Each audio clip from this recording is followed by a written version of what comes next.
والله، في كلمتين محشورين كده في زوري، عايز اطلعهم. هو في ناس طلعت اتكلمت و... وقالت ان اداره النادي الاهلي عملته ده غلط.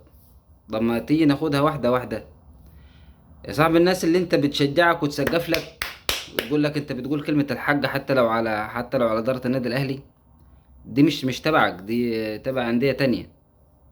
ما تفكرش ان مثلا انا معاك وانت بتقول كلمه الحق وانا ماشي وخلاص لا، مش كده.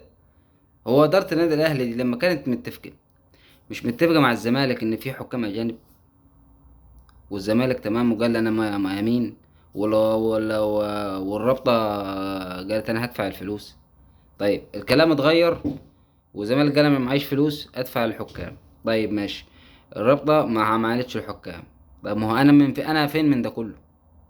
أنا ككيان أو أنا رأيي فين؟ يعني أنا، ما هو أنا مثلا لو أنا وافقت، ما هو كده أنا ماليش رأي، او مفيش اتفاق من الاول. في ناس عمال تسقف وتطبل. طب هو اللي بيتكلم مع اداره النادي الاهلي، او انا مثلا مع كابتن محمود الخطيب، يبقى انا كده بطبل له؟ او هو اللي عمله مثلا عمله ده غلط؟ او هو مثلا يعني هو من نفسه عايز يخسر النادي الاهلي؟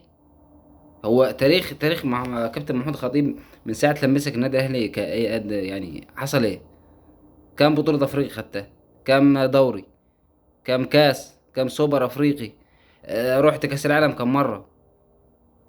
معلش في الكلمه، انا اصلا انا لما اتكلم مع اداره النادي الاهلي، لا انت بتطبل ضد اداره النادي الاهلي، لا لا، انا بقول كلمه الحق. لا، هو ايه اللي كلمه الحق وما كلمتش الحق؟ انا كلمه الحق، ما انا بقول كلمه الحق. انا دلوقتي مثلا اتفقت على حاجه، انا كراجل كشخص اتفقت معاك على حاجه وانت قلت امين، جيت انت خالفت الاتفاق، يبقى الغلط من مين؟ الغلط مش من عندي، الغلط مش من عندي انا، وان انت ترغمني على حاجه. لا، انا ما ترغمش على حاجه، مش غصب عني، ما تغصبنيش على حاجه انا مش عايزها.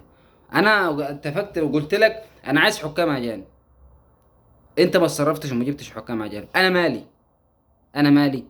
وتقول لي وحددت لي الماتش ومش عارف ايه، والماتش اتحدد 5 الفجر ويلا عشان هتلعب. طبعا لا، واحنا اللي اتفقنا عليه فين؟ انا والله بستغرب من الناس دي. واحد بيطلع إدارة النادي الأهلي خسرت النادي الأهلي 3 نقاط. طب وأنا بعد ما قرار الرابطة طلع إن هو مش هيخصم ال3 نقاط التانية في آخر الموسم، خلاص يبقى إحنا استفدنا إيه ومش عارف إيه. طب وهي إدارة النادي الأهلي، إدارة النادي قصدا إن هي تخسره ولا مش قصد؟ ما هي اللي خسرانة، صح كده؟ أنا لما انسحب، الانسحاب ده هيخسرني قد ايه؟ ما هيخسرني فلوس، هيخسرني اعلانات من عندي، مش من المباراة، لا من عندي انا. انا اللي خسران، انا اللي خسران. ما هي بالعقل، ما هو انا اللي خسران، وانا اخسر ليه؟ اخسر ليه؟ طب ما اروح العب الماتش يا عم وخلاص، يلا هيسو.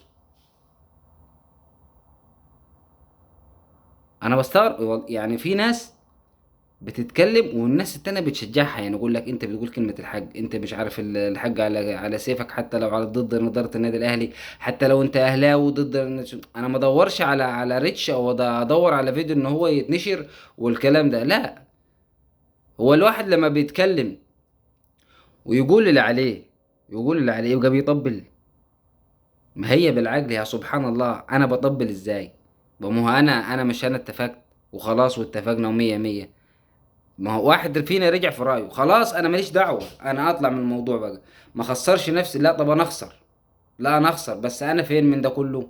انا ككيان، كنادي كبير، كنادي كبير على اي حد، انا فين؟ انا ما يتعملش معايا كده، معلش يعني.